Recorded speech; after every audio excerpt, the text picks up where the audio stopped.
Ce samedi 3 novembre à Bar-le-Duc se déroulait la 2e édition de la Gaming Day. Ce festival propose des découvertes vidéoludiques telles que la réalité virtuelle, du rétro gaming, du free play sur des consoles anciennes et nouvelles générations, des stands Fortnite, une initiation à une imprimante 3D, des tournois e-sport tels que FIFA ou Mario Kart, ainsi que du cosplay. Alors moi je suis ici, c'est pour présenter ce que c'est le cosplay. Donc le cosplay, en quelques mots, c'est tout simplement le fait d'incarner un personnage en se revêtissant de son costume. Alors le costume il peut être soit acheté, c'est ce que beaucoup de gens en font, ou alors il peut être aussi créé. Donc moi c'est ce que je fais, c'est aussi ce que je présente ici, donc les différentes créations, les différents personnages dont je me suis inspirée pour créer. Alors on a des personnages issus de jeux vidéo, comme là je suis. On a aussi du manga, on a aussi des films.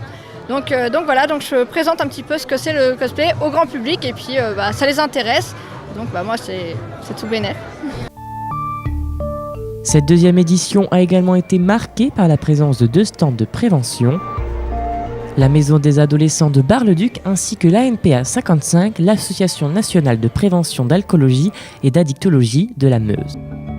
On a trouvé une opportunité de pouvoir justement proposer quelques petits outils aux parents qui peuvent être confrontés à, on va dire, les excès de jeu des adolescents ou des adolescents et des enfants. Maintenant, on y joue quand même de plus en plus tôt. Maintenant, on est face à la 2e voire 3e génération d'utilisateurs connectés.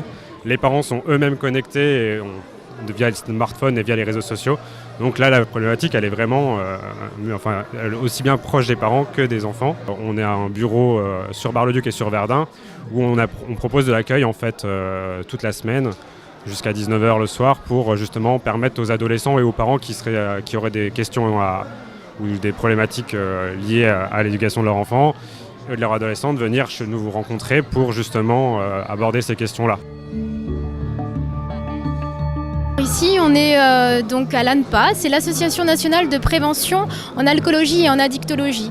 C'est-à-dire qu'on est donc à un XAPA, un centre de soins et d'accompagnement et de prévention, avec cette mission de pouvoir prévenir un petit peu les dangers ici du jeu vidéo, mais de toutes les conduites addictives en général. Il y a un développement évidemment des jeux, de l'activité des jeux vidéo, de là à dire qu'il y a un développement de l'addiction, c'est encore un petit peu tôt. Il y a une utilisation qui peut être problématique sans forcément parler de dépendance et d'addiction. Et si addiction il faut que ce soit posé évidemment par un diagnostic qui sera posé par un corps médical. Une journée divertissante placée sous le signe du jeu vidéo et des nouvelles technologies qui amusent les plus petits mais aussi les plus grands. Est-ce que tu peux nous expliquer pourquoi tu es ici aujourd'hui ? Pour les jeux vidéo. Et t'aimes bien jouer aux jeux vidéo ? Oui. Pourquoi ? Parce que c'est jamais les mêmes coups et c'est jamais les mêmes parties. Et c'est quoi ton style de jeu que tu préfères ? Minecraft. Et aujourd'hui, tu vas tester d'autres jeux ? Oui. Comme quoi ? Les anciens Mario, les anciens jeux d'avant. Pour cette occasion, nous aussi, nous avons testé les différents jeux vidéo proposés. Des jeux d'arcade à la réalité virtuelle, on voit l'évolution de la technologie et ainsi on peut se retrouver plongé au cœur d'une partie de jeux vidéo.